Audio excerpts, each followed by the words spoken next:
Obviously, climate change is in the background of all this. As the planet warms, a group of scientists in Sydney is preparing for what a future of extreme heat might look like.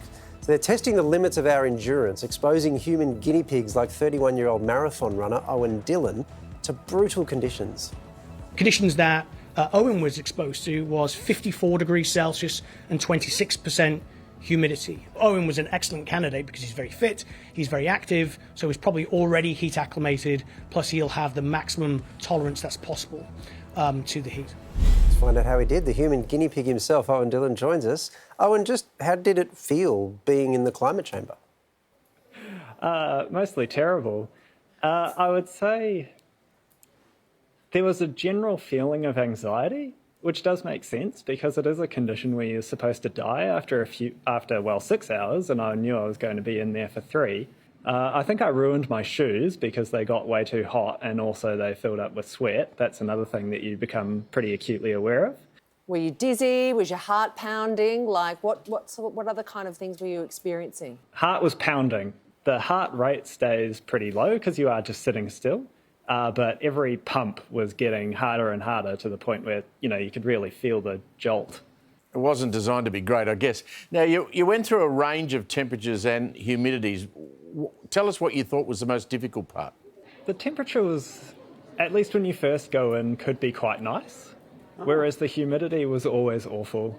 There was one of the experiments, I think it was the lowest temperature but the highest humidity. It was about maybe 30-something degrees and 80% humidity. Oof. And that was just disgusting. It didn't feel like... That wasn't the one where I felt like I was going to die, but it was easily the grossest of the experiments. Sounds like Sydney in February. It's like every day in Queensland, is what it is. Well, yeah, or Southeast Asia. What was the one where you felt you were going to die? What was that setting? I think that was 56 degrees and 40% humidity. Oh. And that was the one where I was just sort of sucking in every breath of air, and it felt like hard work while I was just sitting there and, watching the puddle of sweat grow underneath the chair. There's a serious side to this, which is to do with the possibility of us as a species living in a world that replicates these sorts of conditions. We're talking by the end of this century. Does it scare you, having been through it, that we might be seeing more of that sort of stuff? Well, like a lot of... that's a truly apocalyptic scenario, right? Which in a lot of ways isn't that scary because you think, well, I'll just die like everyone else will. It's really the idea of getting to extremely hot and uncomfortable temperatures. The transition zone that's where things are really scary. For people like us, a lot of our life will just be very uncomfortable, but for, a lot of less fortunate people, their lives are going to end and be really horrible. So we should be trying to avoid that. You also run marathons as well, Owen. So tell me, not just, like ultra. Ultra marathons? Well, I didn't mean just marathons. No, I understand, Yeah. So you run ultra marathons, the superior form of marathon. Is that harder than spending a few hours in the climate chamber? How hard was it?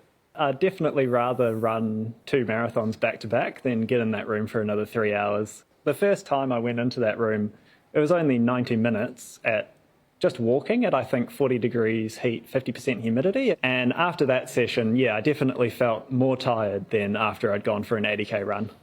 Oh, that's extraordinary. An 80k run. I mean, you going for an 80k run might be a little different to one of us having a crack at it, but I do take your point.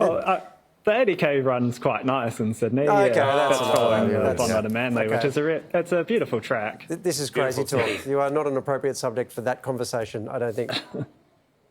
Owen, appreciate your time. Thank you. Oh, thank you.